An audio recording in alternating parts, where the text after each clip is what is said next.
Well, at least it's morning for me anyways.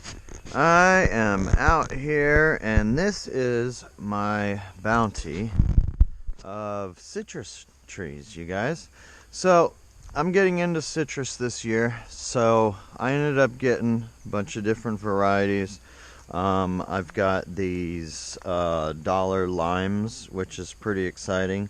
They start off as a lime and turn into a lemon, a little sweet taste lemon, kind of crossed with an orange apparently. Nature decided to drop this one on us. Got a couple different lemon trees, few different grapefruits. I think I got 4 different varieties of grapefruits. I've got 4 different varieties of Satsuma oranges. It's a Chinese variety. It's really cold hardy. All of the varieties that I got are really cold hardy, and that's the reason I got them, because I'm right on the line. These right here are actually kumquats. I've got a couple of navel oranges and a tangerine.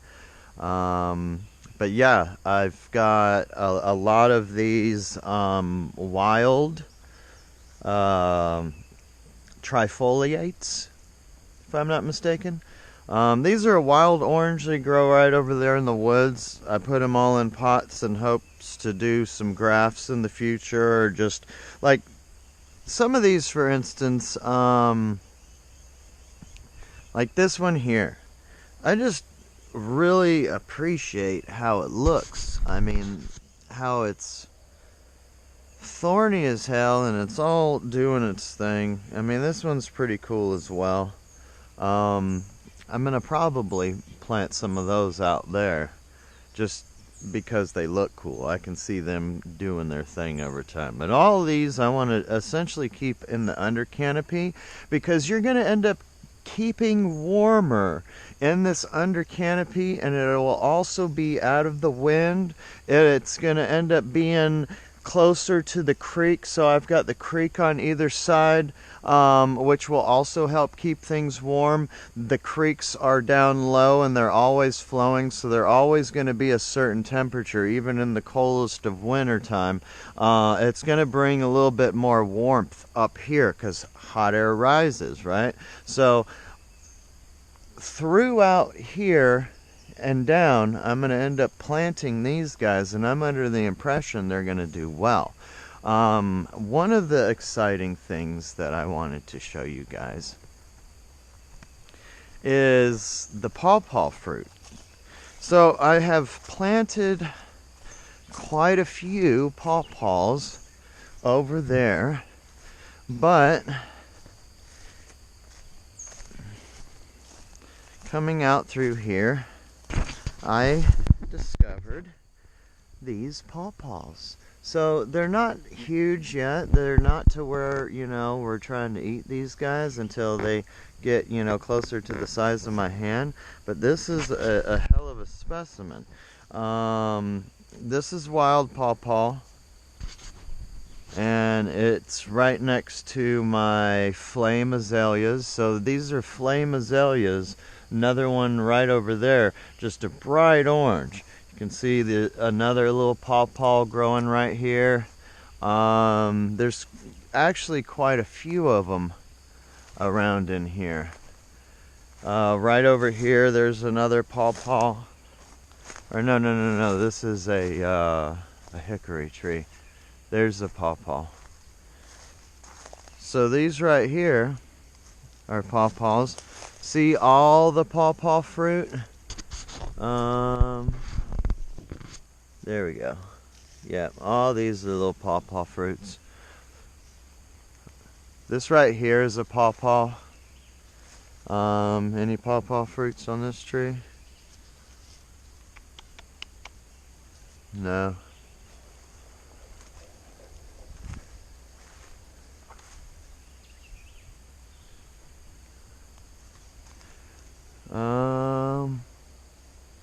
But yeah, pawpaws are all over the place, you guys, back in here. See, this is another one. This is an amazing pawpaw tree, and he's just sitting in here getting his morning sun. See, there's the little baby pawpaws.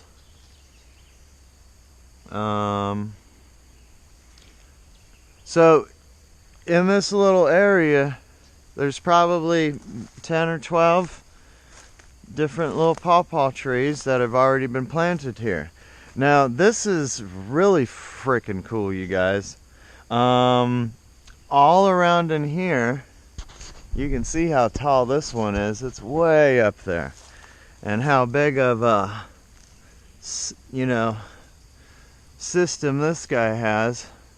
He's got his moss, but this here, ooh, there's another pawpaw right there. And this guy, all these are huckleberries.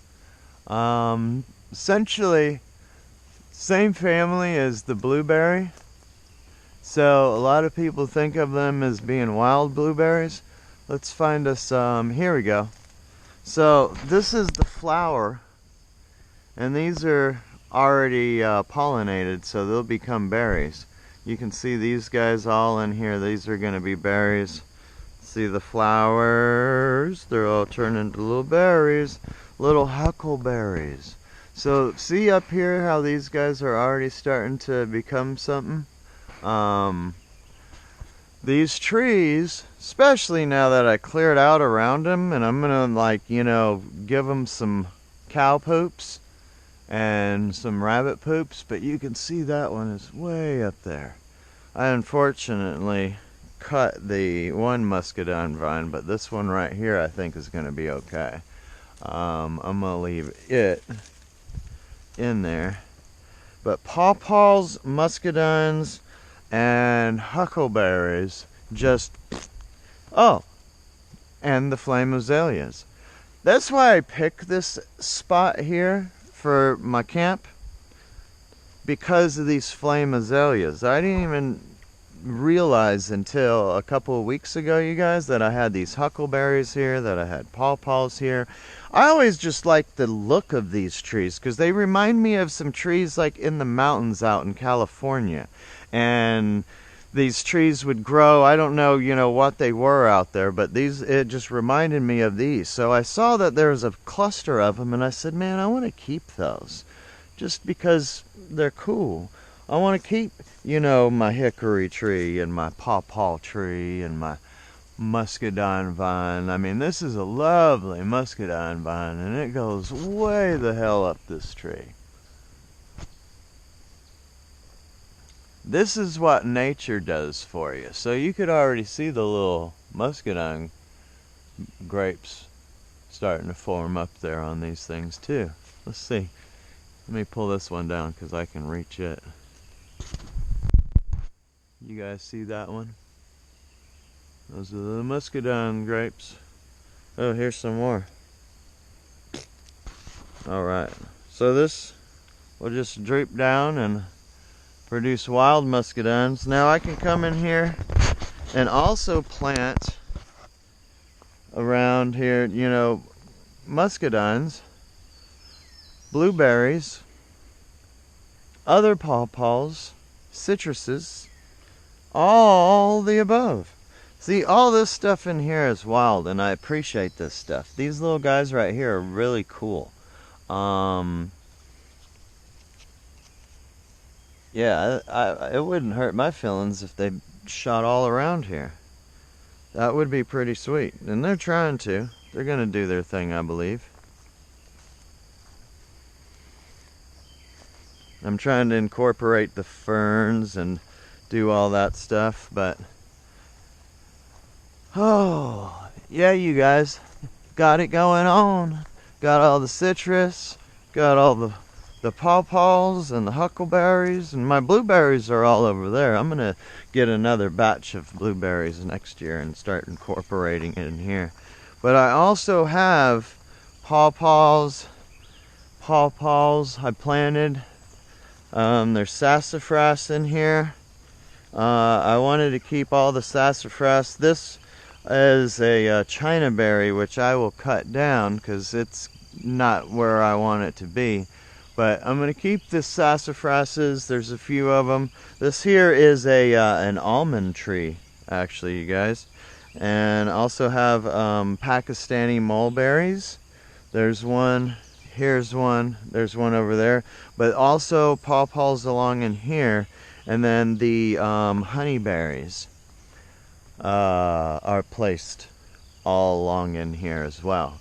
So incorporating this wood line, this canopy here, and right on the edge, and like you can see with the almond tree kind of shooting out towards the sun, that's what I would like these trees to do, is just kind of work its way out. It also helps keep manageable to where you can pick the fruits. This one here has not come out of dormancy yet. I'm a little unhappy with it because it's not wanting to do it, but I mean, it's still alive. It's still got green all the way to the tips. I topped it, that way it shoots out, but still hasn't encouraged it to do so. A couple of the wild huckleberries, I heard that you're not able to really move them around and transplant them and stuff. You guys can see how these ones are a little unhappy, but I did move them and plant them, and we'll see how they go. I mean, they're still alive. I got it right underneath this rad sassafras tree. So sassafras, see, here's a baby sassafras, as a matter of fact. I might have to move him though, because he's right underneath these guys. But here is a sassafras that is too big to mess with. I'm gonna leave him the heck alone. That was obviously a dead stick, so we'll leave it be. But here's a live one. Sassafras is actually what makes root beer and sarsaparilla back in the day. So they ended up making sassafras to where you're not supposed to do anything with it because it can be poisonous and all kind of other weird shit. So you guys look that up. It's up to you. I haven't made any sassafras. This is the loquat.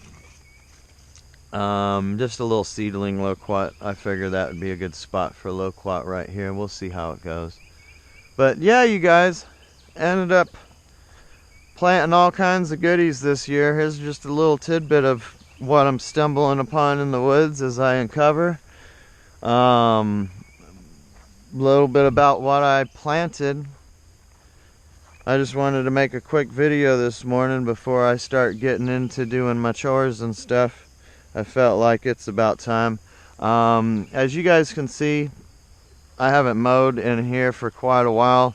I wanted to let all of it seed. There is a ton of clover and a ton of all kinds of lovely stuff. So basically, you see these little pods. This is crimson red clover. So I wanted to leave it to a point where it starts getting like this, and then it reseeds. And next year I got crimson red clover just over everything. I also am trying to bring the soil back. Non-till method is, you let the plants do their thing. You let them go through their cycles, right? You let them sink roots as deep as they can. Let them come out and flower. Let them do their thing. Oh, look, there's the new little dogs. So this little dog just showed up out here a couple of weeks ago, and it goes and hunts and goes in little rabbit holes and tries to find little baby birds and does all kinds of stuff. But it's kind of cool. It just showed up. So I encourage it to hang out. If it wants to stay here, it's more than welcome. Maybe Waffles let it down here. Persimmons. I've planted persimmons in here. And here's a cool trick, you guys. Comfrey. So wherever you plant your new trees, ideally you want other plants in order to work with the soil and help feed the soil over time. And as you plant them, it's a good idea to plant comfrey. So this, if I'm not mistaken, is red Russian comfrey, and this is just kind of starting to shoot out again because I mowed it and I forgot where it was at, if it was on this side or this side, but apparently it's right here. No harm, no foul. You can see the difference over there in just a minute. but I planted 6 different varieties of Japanese persimmon, and they don't have that astringent taste. And some of these are those Fuyu, big old giant motherfuckers. So you got your comfrey, you got your clover, you got your main trees that you're trying to feed. See, this is another comfrey that I did not run over. You got your little clovers that you can see. The comfrey will just shoot out and just feed this persimmon and make it super happy. I'm so stoked about having persimmons running it down here. You know, there's another persimmon tree, another patch of comfrey.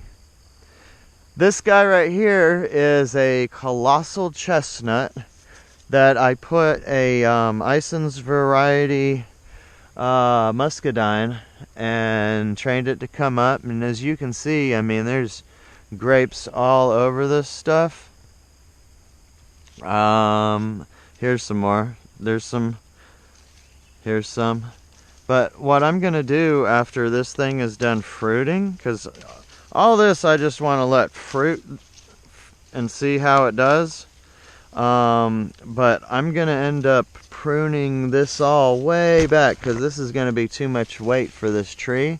But you can see I got hella fruits all in here, so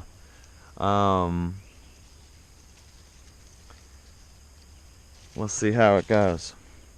But I think it's going to be cool if this is a chestnut tree and then all the muscadines end up doing it. The cool thing about that is that's a self-fertile variety, and all of these in here are female. So this is essentially going to be the pollinator for all these muscadine grapes. I'm going to end up putting this wall all the way down. That way all these can climb just like these ones over here are. And eventually just have a wall of muscadines around this, and that'll likely be my garden slash nursery for birds, for critters, for what have yous. Another persimmon. Looks like something is eating on this, which I don't appreciate. Let's see if I can find it and not have it there anymore. Oh, there's hella ants. The ants are eating the persimmons.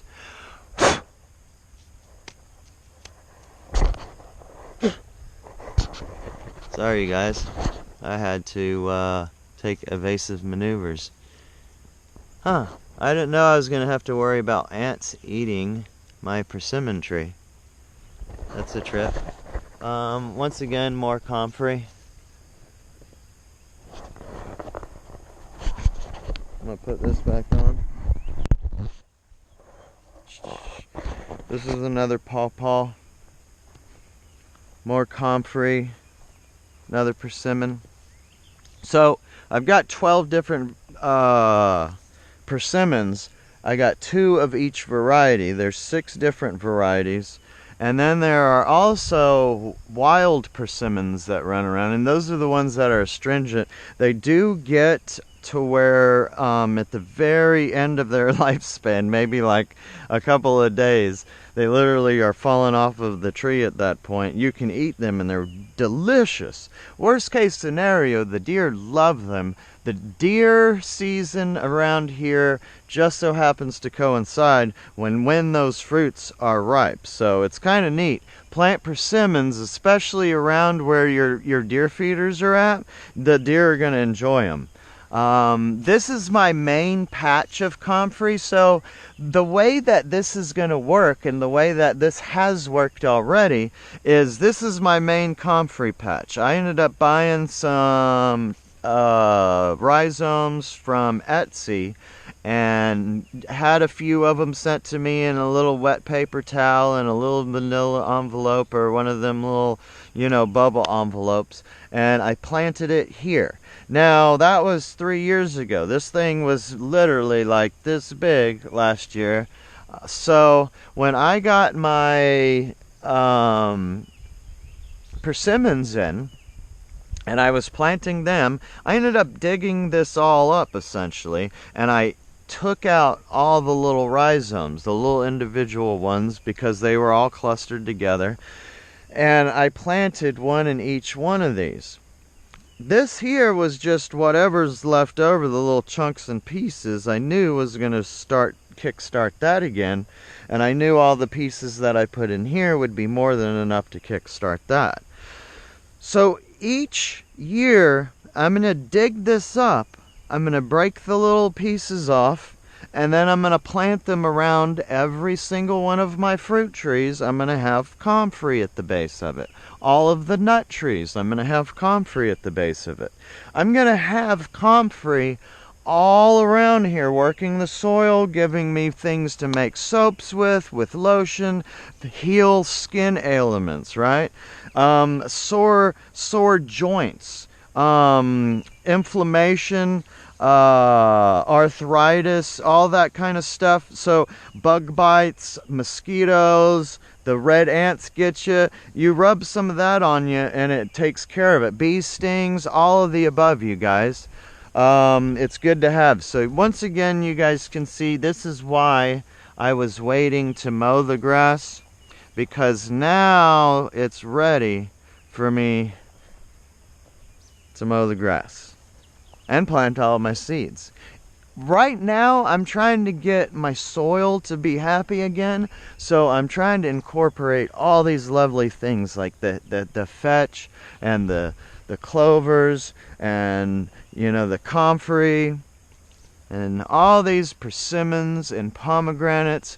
I've got apples and pomegranates over here, every other one, and in here I've got the pomegranates and persimmon, a jujube. I mean, this jujube was one of the first ones that I had planted, and it's just now finally starting to really come on strong. Like, it's really gotten itself established here. I'm most likely going to get some fruits off of this thing. I see a bunch of the little flowers. You can see that one right here, and the ants are in this too. They like getting the nectar off those little flowers. I've got another persimmon. This here, as you can see, is a pomegranate. Now this is a Russian pomegranate, you guys. A Balamisol pomegranate, if you will.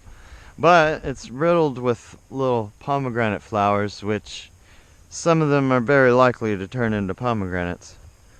I've got some over there that's actually putting a flower or two out now, but this one is just full of them. I'm stoked about that. We got our still going with persimmons, another jujube. I need to take a stick and tie it to this and let this thing kind of stand up strong, but doesn't want to. As you guys can see, I got some apples and jujubes planted along in there too. Another persimmon. This one actually has just started to come out of dormancy. This one was the late bloomer, if you will. Is the only one that wasn't coming on strong, but it's coming on strong now.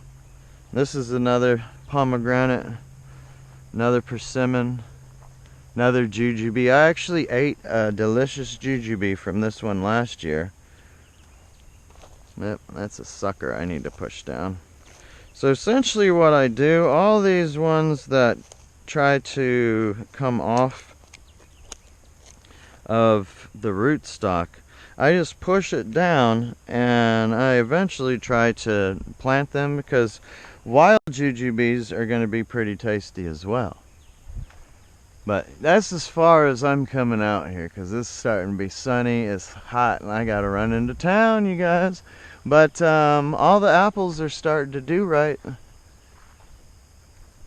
There's one apple we had an issue with, but it's not dead, but it's putting on roots this year instead. This one here is a grafted one, and you can see it's happy. I did the same thing. I planted an Ison's variety muscadine grape in here. That way it can grow around and kind of... Ooh, there's an apple right there, you guys. I didn't even see that. An apple, an apple. That's pretty exciting. I didn't realize there was an apple on there. You just discovered that with me, y'all, an apple. So evidently I'll start getting some apples from here on out too. That's pretty neat. I'm in the 4th year. 3 years are already in the books. So, by all means, fruit production henceforth. So this one here, as you can see, he's shooting off his little green. It's still alive all the way up to the tip, but something happened with its root. I don't know if a deer came in and bow and broke it right at the base. But we got other pomegranates, other apples. Little tiny dog. Little tiny dog. Arr!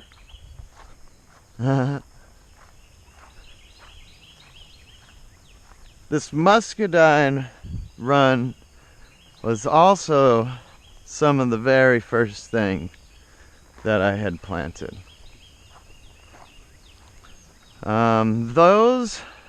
This tree here, a few other ones in here that died, those few jujubes. There's actually a video where I was like parked right along in here, and I had all of that stuff just kind of sitting in here. Wow, the temperature just changes all of a sudden once you get out of that sun and into this canopy.